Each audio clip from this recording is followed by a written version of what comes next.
Trump tariff का ऐलान से आज फार्मा सेक्टर आपको याद होगा काफ़ी मूड माहौल ख़राब है और आज निफ्टी फार्मा इंडेक्स करीब 2% नीचे है। लेकिन आखिर फार्मा पर टैरिफ का भारतीय कंपनियों पर कितना असर होगा, किन कंपनियों की मुश्किलें ज़्यादा बढ़ सकती हैं, पूरी एनालिसिस के साथ समझते हैं इस खबर को। यतिन जी मौजूद हैं स्टूडियो में। यतिन जी बताएं, गुड आफ्टरनून।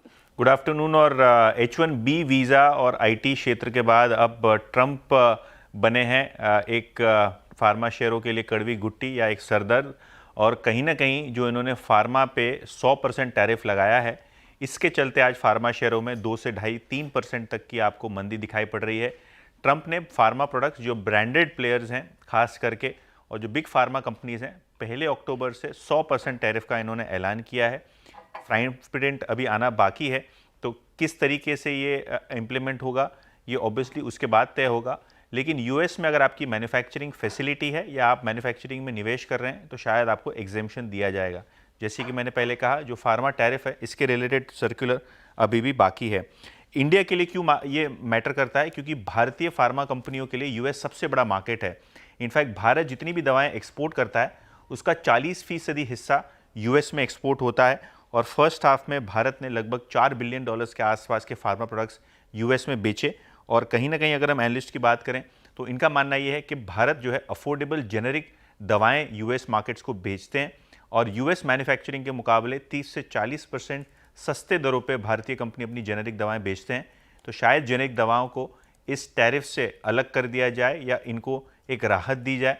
ऑब्वियसली अगर हम बात करें तो सन फार्मा छोड़ के बाकी सभी लार्ज कैप फार्मा कंपनियों के पास कहीं ना कहीं यूएस में एक प्लांट है। और सन फार्मा की पर्टिकुलरली बात करें तो इनके पास जो स्पेशलिटी पोर्टफोलियो है और जो ब्रांडेड पोर्टफोलियो है जो कि 10 से 15% सेल का है, उतना असर यहाँ आता हुआ नज़र पड़ सकता है। इसके अलावा अगर हम बात करें तो सिप्ला डॉक्टर रेड्डीज लुपिन, इनकी कहीं ना कहीं सब्सिडरी है जो यूएस में मैन्युफैक्चरिंग करती है, तो शायद इनको एग्जेम्पशन मिले। लेकिन हाँ, अगर हम फार्मा कंपनीज की बात करें तो जो आज सबसे ज़्यादा शेयर्स गिरे हैं खास करके ग्लैंड फार्मा, ओरो फार्मा, इनके लगभग 50% से ज़्यादा सेल्स यूएस मार्केट से आते हैं।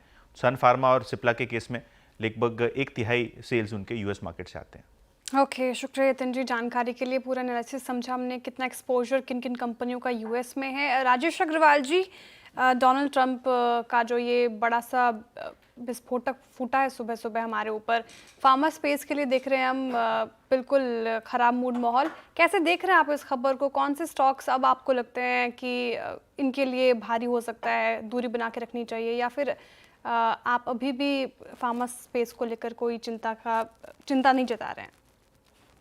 देखिए, चिंता तो बिल्कुल है कि अभी आपको क्लियरली कुछ है नहीं कि 100% टैरिफ के बाद क्या-क्या किसके कितना इफ़ेक्ट पड़ेगा, मैनेजमेंट कमेंट्री वगैरह आएगी। लेकिन जो ऑफ हैंड अगर हमने देखा है तो आप देखो, जैसे यूएस में एक बड़ा मार्केट है, नो डाउट ऑन दैट। 10 में से 4 प्रिस्क्रिप्शन ड्रग्स जो यूएस में बिकते हैं, वो भारत की दवाइयों के होते हैं।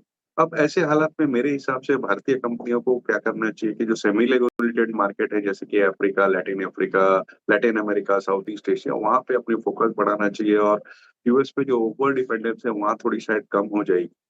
और सबसे अच्छी बात ये है कि इस सारे कागज़ात के बीच में जो सीडीएमओ वाली कंपनियाँ हैं, मेरे हिसाब से उन पे थोड़ी-सी नज़र रखनी चाहिए, क्योंकि जो यूएस वगैरह में मैन्युफैक्चरिंग होगी या कोई विदेशों में कहीं और भी मैन्युफैक्चरिंग होगी, तो उनके करार सीडीएमओ वालों के साथ हो सकता है रिसर्च के लिए। तो वहाँ मैं समझता हूँ लॉरस लैब, न्यूलैंड, डेवीज़ ऐसी कुछ कंपनियाँ हैं, जो इस गिरावट में मेरे हिसाब से थोड़ी-थोड़ी खरीदारी करनी चाहिए।